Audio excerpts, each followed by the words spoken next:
Welcome to CR International School online classes. Hello students, how are you? Hope you are fine. बेटा हमारा third chapter चल रहा था geography का, अवर changing earth, हमारी बदलती हुई पृथ्वी। और हमने देखा कि हमारी पृथ्वी जो है किस किस टाइप से पृथ्वी के ऊपर के भाग पर और पृथ्वी के अंदर के भाग में चेंजेस होते हैं। तो हमने कल बेटा इंडोजेनिक फोर्सेस की बात की थी कि इंडोजेनिक फोर्स क्या होते हैं। इंडोजेनिक फोर्स वो हैं जो बल, जो फोर्स पृथ्वी के आंतरिक भाग में लगते हैं, जैसे कि उसके कौन कौन से एग्जांपल हैं, जैसे कि अर्थक्वेक है, आपका वोल्केनो है।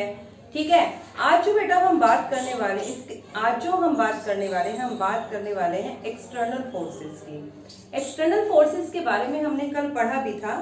जो आपके एक्सटर्नल फोर्सेस होते हैं यानी कि आपके exogenic force,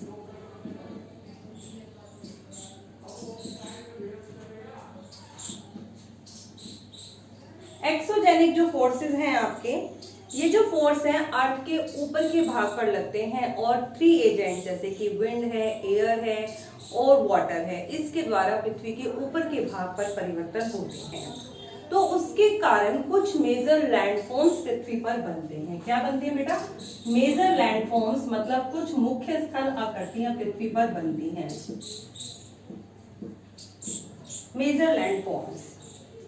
External forces are responsible for changing the size and the shape of the landform.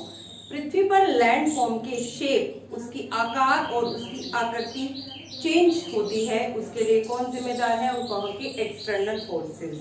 The two processes that are responsible for the degradation of the earth surface, अर्थ की सतह के degradation के, मतलब अर्थ की सतह पर चेंजिंग लाने के लिए टू प्रोसेस बहुत ही ज्यादा इंपॉर्टेंट है। वो है वेदरिंग। क्या है बेटा? वो वेदरिंग, और सेकंड है आपका इरोजन। ये दो प्रोसेस बहुत ही ज्यादा इंपॉर्टेंट है। वेदरिंग क्या होता है? चट्टानों का टूटना। Breaking up of the rocks, चट्टानों का टूटना वेदरिंग कहलाता है। और जब हवा या पानी के द्वारा ये जो वेदर्ड पार्टिकल्स हैं, ये हवा के साथ या पानी के साथ बहकर एक जगह से दूसरी जगह चले जाते हैं, तो वहां से मिट्टी का कटाव हो जाता है, उसे हम इरोजन कहते हैं। Weathering is the breaking up of the rock on the earth surface. Weathering क्या है? Breaking up of rocks, चट्टानों का टूटना, on the earth surface, पृथ्वी की सतह पर। Erosion is the removal or washing away the weathered particles, और erosion क्या है?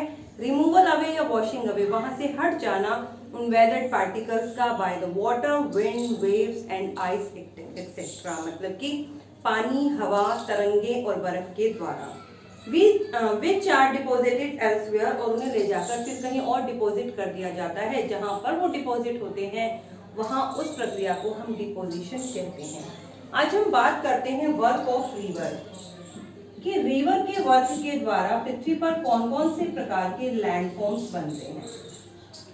तो बेटा मैं आपको बताना चाहती हूँ, जब रिवर जो है एक प्लेन एरिया के अंदर एंटर करती है तो वो काफी सारे लैंडफॉर्म्स का निर्माण करती है। पहले हम एक बार उसको देखते हैं। देखिए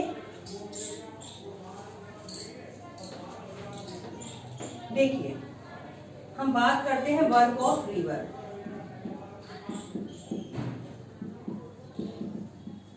जब जो नदी है किसी ऊंची खड़ी ढाल वाली जगह से गिरती है, किसी एक कठोर शैल के ऊपर, तो एक वाटरफॉल का निर्माण हो जाता है। ठीक है, ऊंची जगह से गिर रही है, नीचे किसी स्टीप स्लोप से गिरी और नीचे एक हार्ड रॉक है, तो पानी ऊंचाई से गिरता है, उसे हम वाटरफॉल कहते हैं।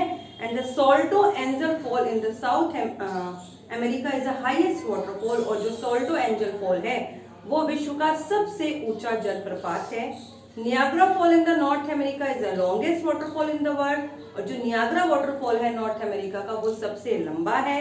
एंड द जोग फॉल इन कर्नाटक, और कर्नाटक का जो जोग फॉल है is the highest waterfall in India, वो इंडिया का सबसे ऊंचा वाटरफॉल है। अब हम बात करते हैं वाटरफॉल। तो हमें पता चल गया कि जब नदी जो है ऊंचाई से गिरी, लेकिन जब नदी एक मैदानी क्षेत्र के अंदर एंटर करती है तो यहाँ आने के बाद जो नदी है कई मोड़दार मार्गों पर घूमना स्टार्ट कर देती है। ठीक है, अब जो ये मोड़दार मार्गों पर घूम रही है, इसके जो कर्व्स बन गए, इन कर्व्स को हम मेंडर्स बोलते हैं। क्या बोलते हैं बेटा? इनको हम मेंडर्स बोलते हैं। लेकिन कभी कभी क्या होता है, बहुत ज्यादा इरोजन और डिपोजिशन के कारण मेंडर का एक पार्ट कट, यहाँ पर डिपोजिशन स्टार्ट हो जाता है और मेंडर का जो एक पार्ट है वो अलग कट कर अलग हो जाता है। तो ये जो अलग से एक वाटर पार्ट बन गया, इसको ऑक्सबो लेक का नाम दिया जाता है। क्या नाम दिया जाता है? ऑक्सबो लेक इसे कहते हैं। ठीक है, और जो ये ऊंचे तटबंध है, ये देख रहे हैं आप, नदी के जो ऊंचे उठे हुए पार्ट होते हैं, इन्हें लीव्स कहा जाता है, इन्हें हम लीव्स कहते हैं। तो एक तो बेटा आपका बन गया ऑक्सबो लेक, मेंडर्स बने, और इसके अलावा जब नदी में बाढ़ आती है, फ्लड आती है, तो नदी तट के मैदानों पर बहने लगती है, और जब नदी का पानी वापस आता है तो वो अपने साथ लाए गए सेडिमेंट्स को यहाँ किनारों पर छोड़ देती है, जिसके कारण फ्लड प्लेन का निर्माण होता है। क्या बनता है बेटा? Flood plain. और ये बहुत ही ज्यादा फर्टाइल होता है, क्योंकि नदियां अपने साथ जिस मिट्टी को बहा कर लेकर आती हैं वो बहुत ही ज्यादा फर्टाइल होती है। लेकिन समुद्र तक आते आते नदी का फ्लो काफी कम हो जाता है और ये काफी सारी ब्रांचेस में ये डिवाइड हो जाती है। तो जो इसकी ब्रांचेस होती हैं, इन्हें हम इसकी डिस्ट्रीब्यूटरीज बोलते हैं। क्या बोलते हैं बेटा? हम इसकी डिस्ट्रीब्यूटरीज बोलते हैं। मींस अलग अलग वितरिकाएं बन जाती हैं, डिस्ट्रीब्यूटरीज।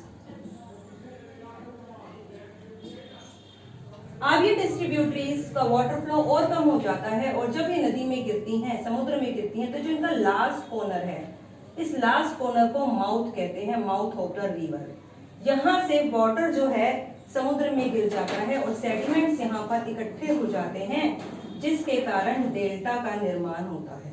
किसका निर्माण होता है? डेल्टा का। अब हम इसके बारे में बात करते हैं। The action of running water is the major agent of gradation. कह रहे हैं एक्शन ऑफ रनिंग वाटर, बहता हुआ जो पानी है, एक बहुत ही मुख्य एजेंट है पृथ्वी के इस प्रकार के स्थल निर्माणों के लिए। The work of a river varies from place to place depending on the volume of water and the speed of the river.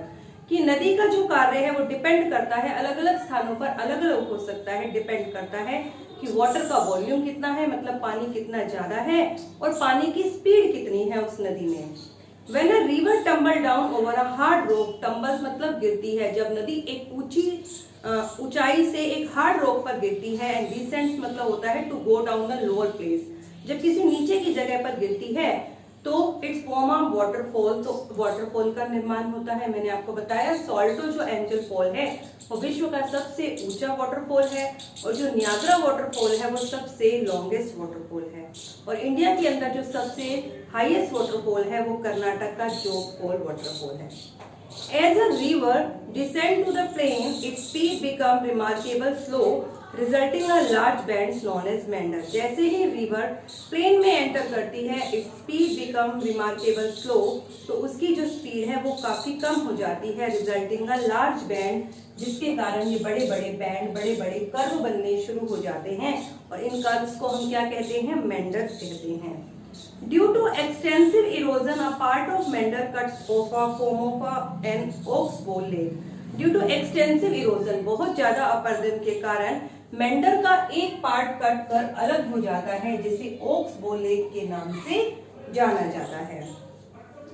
Sometime when a river gets flooded, कभी कभी जब नदी में बाढ़ आती है, it overflow its banks, तो वो अपने किनारों से बाहर बहने लगती है। Once the flood recedes, और जब बाढ़ का पानी वापस हटता है, पीछे हटता है, the material get deposited along the side of the meander, तो मेंडर के साइड में जो प्लेन मैदान होता है वहां पर वो अपने साथ लाए गए मटेरियल को डिपॉजिट कर देती है। कौन? नदी। ठीक है, and form of fertile flood plain, जिसके कारण एक उपजाऊ बाढ़ के मैदान का निर्माण होता है, जिसे फ्लड प्लेन यानी कि बाढ़कृत मैदान कहते हैं। The raise bank along the flood plain, और फ्लड प्लेन के साथ जो उठे हुए तटबंध होते हैं, इन्हें नेचुरल लीव्स कहा जाता है। As the river move toward the sea, और जब नदी समुद्र की तरफ जाती है, टुवर्ड्स मतलब समुद्र की तरफ, it's speeds become extremely slow, तो उसकी जो स्पीड है वो काफी कम हो जाती है, and it branches of into numerous channel, और ये काफी सारी शाखाओं में बढ़ जाती है, जिन्हें हम डिस्ट्रीब्यूटरीज कहते हैं। देखा ना आपने, मैंने यहाँ बताया था आपको। इन बिटवीन द डिस्ट्रीब्यूटरीज, और इन डिस्ट्रीब्यूटरीज के बीच में सेडिमेंट्स डिपॉजिट हो जाते हैं along the mouth of the river, river के माउथ पे, माउथ वो होता है जहां से नदी का पानी समुद्र में मिलता है, वो लास्ट कोना जिसे हम मुहाना या नदी का माउथ कहते हैं। Some river don't form a delta, लेकिन कुछ नदियां डेल्टा नहीं बनाती, but instead form a estuaries, लेकिन वो एस्ट्यूरीज मतलब मुहाना तो बन जाता है लेकिन वहां पर डेल्टा नहीं बनता। Do you know the Sundarban delta in West Bengal is the world largest delta? क्या आप जानते हैं कि सुंदरबन जो डेल्टा है वो विश्व का सबसे बड़ा डेल्टा है? देखो बेटा एक बार इस पिक्चर में देखो, ये पिक्चर आपका दे रखा है, ये आपका ये देखिए ये कर्व्स बन रहे हैं जिन्हें हम मेंडर कहते हैं। ऑक्सबो लेक इसमें दिखाया गया है। ये नीचे वाला पार्ट देखिए आप, ये मेन रिवर है, रिवर कई ब्रांचेस में बट गई जिसे हमने उसकी डिस्ट्रीब्यूटरीज कहा। ये लास्ट कॉर्नर इसका माउथ हो गया, माउथ पर ये सेडिमेंट्स कलेक्ट हो गए जिन्हें हमने क्या कहा बेटा, डेल्टा कहा। और विश्व का जो सबसे बड़ा डेल्टा है वो सुंदरबन डेल्टा है। तो बेटा आज हमने बात की वर्क ऑफ अ रिवर कि नदी के वर्क के द्वारा, नदी के कार्य के द्वारा पृथ्वी पर किस किस प्रकार के लैंडफॉर्म्स का निर्माण होता है। आप इस चैप्टर को अच्छे से रीड कीजिए। ओके।